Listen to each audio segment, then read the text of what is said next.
anak mengalami kekerasan, baik secara verbal, emosional, maupun secara fisik, sistem otaknya berada dalam keadaan siaga terus-menerus.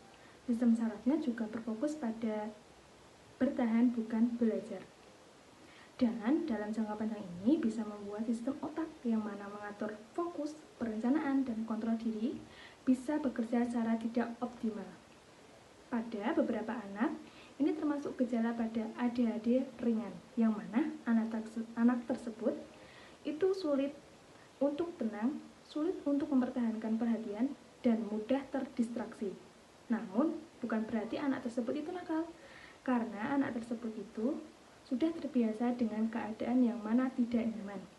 Jadi, bahwa kekerasan pada anak itu bisa membuat gejala ADHD ringan.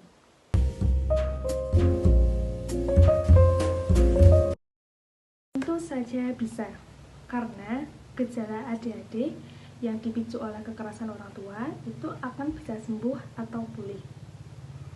Otak manusia itu mempunyai kelebihan yang luar biasa yang bisa pulih atau yang biasa disebut dengan neuroplastisitas. Tentunya dengan lingkungan yang aman, pola komunikasi yang hangat, dan dukungan dari psikologis yang tepat, anak tersebut tentunya akan bisa sembuh atau pulih, dan nantinya anak tersebut itu akan bisa fokus kembali dengan menggunakan pola kombinasi. Yang pertama, terapi perilaku, pelatihan emosi, pelatihan komunikasi untuk perhatian, maka anak tersebut akan bisa pulih. Tentunya yang paling utama dari pemulihan ini adalah menghilangkan pengalaman kekerasan, karena keamanan adalah fondasi utama anak tersebut untuk pulih.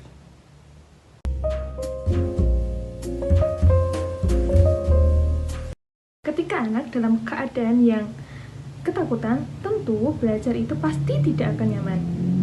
Maka, hal yang pertama yang bisa kita lakukan adalah membuat anak tersebut itu untuk aman terlebih dahulu. Aman itu bisa berasal dari lingkungan keluarga, dari guru, ataupun dari lingkungan sekitar yang bisa secara konsisten dan hangat. Dan kita juga bisa bantu anak tersebut itu membuat aktivitas yang jelas.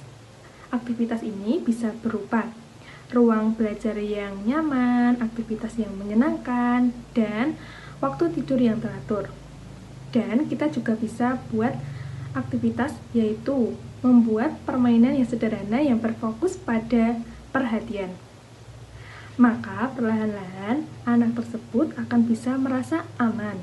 Maka membuat otak tersebut akan bisa membantu untuk fokus kembali untuk belajar, nyaman, dan tumbuh.